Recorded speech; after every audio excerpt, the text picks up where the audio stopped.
कि यदि 10% प्रतिवर्ष की दर से 2 वर्षों का चक्रवृद्धि ब्याज 630 रुपये होता है तो मूलधन क्या है, ये हमें बताना है। ठीक है ना। तो देखो सबसे पहले मैं बता देता हूँ इसको अपने तरीके से, फिर मैं बता दूंगा आपको बेसिक तरीके से। ठीक है। तो पहले जो तरीका मैंने बनाया उसको देख लो। देखो 10% की दर से 2 वर्षों का चक्रवृद्धि ब्याज इसने बोला है 630 रुपये। तो देखो हम क्या मानते हैं, मान लो 100% मूलधन है तो ब्याज कितना बनेगा 10, भाई पहला प्रतिशत पहले वर्ष का प्लस 10 और प्लस 10 गुना 10/100, ये आपका ब्याज बनेगा। क्यों मैं ऐसा बोल रहा हूँ, क्योंकि देखो साधारण ब्याज कितना बनेगा 20, तो चक्रवृद्धि ब्याज कितना बनेगा। चक्रवृद्धि ब्याज और साधारण ब्याज में क्या अंतर होता है कि ब्याज पे ब्याज लगता है, तो वही हमने लगा दिया ब्याज पे ब्याज। ठीक है, इसको हल कर लो। तो ये कितना आ गया 20 और 0 0 0 0 1 आ गया, तो 20 + 1 बराबर 21, यानी 21% बराबर कितने के हो गया, ये हो गया ब्याज, चक्रवृद्धि ब्याज। ठीक है ना। तो 21% बराबर कितने के हो गया 630 रुपये के। तो 1% बराबर कितने के हो गया 630/21, तो 21 63, 30 रुपये आ गया। 1% बराबर, तो 100% बराबर कितना हो गया 30 गुना 100 बराबर कितना आ गया 3000 रुपये, ये आ गया हमारा मूलधन। तो भाई ये तरीका तो है मेरा जो मैंने बनाया है। ठीक है। अब मैं बता देता हूं आपको बेसिक तरीके से। बेसिक तरीके से आपको क्या करना है, देखो बेसिक तरीके में क्या होता है कि पहले आपको निकालना है क्या मिश्रधन, और उसके बाद क्या निकालना है आपको ब्याज।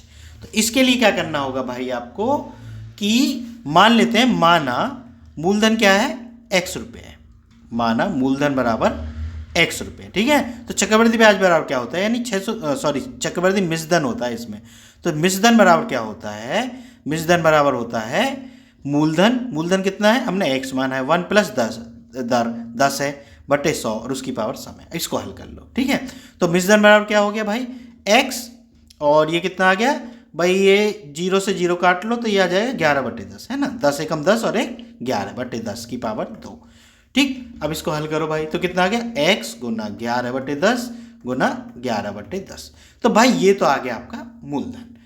अब हमें निकालना है ब्याज। तो ब्याज क्या होता है भाई, मिश्रधन माइनस मूलधन। तो हाँ ये मूलधन नहीं, सॉरी ये आया मिश्रधन। ठीक है।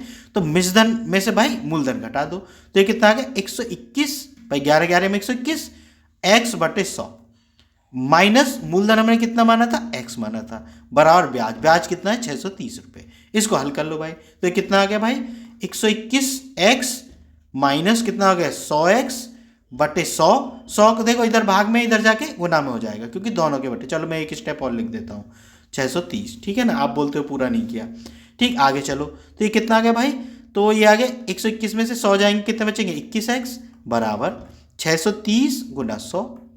ठीक, तो x बराबर कितना आ गया 630 गुना 100/21, 21 थी 63, 30 आ गया, 30 की 100 में गुना करो तो कितना आ गया 3000 रुपये। तो ये आ गया मूलधन। तो जो तरीका आपको पसंद आए भाई, ये तो है बेसिक तरीका, और ये क्या है जो तरीका मैंने बनाया है। इसकी मैं एक टेबल बनाने वाला हूँ चक्रवृद्धि ब्याज की, तो मैं आगामी समय में डालूंगा। थोड़ी बड़ी वीडियो बैठेगी इस वजह से मैं नहीं बना पाया हूँ। ठीक है ना, तो उसको ध्यान से देख लेना। अगर एक बार आपने टेबल तैयार कर ली, मैंने ऐसे ही अपनी एग्जाम की तैयारी की थी, जब टेबल तैयार कर ली तो उसके बाद चक्रवृद्धि ब्याज बहुत आसान लगने लगा। ठीक है, तो वो मैं टेबल बनाऊंगा, उसके लिए तैयार रहना, नोटिफिकेशन ऑन कर लेना। ठीक है बच्चों, अगर वीडियो पसंद आई हो तो चैनल को सब्सक्राइब जरूर कर लेना। मिलते हैं फिर नेक्स्ट वीडियो में।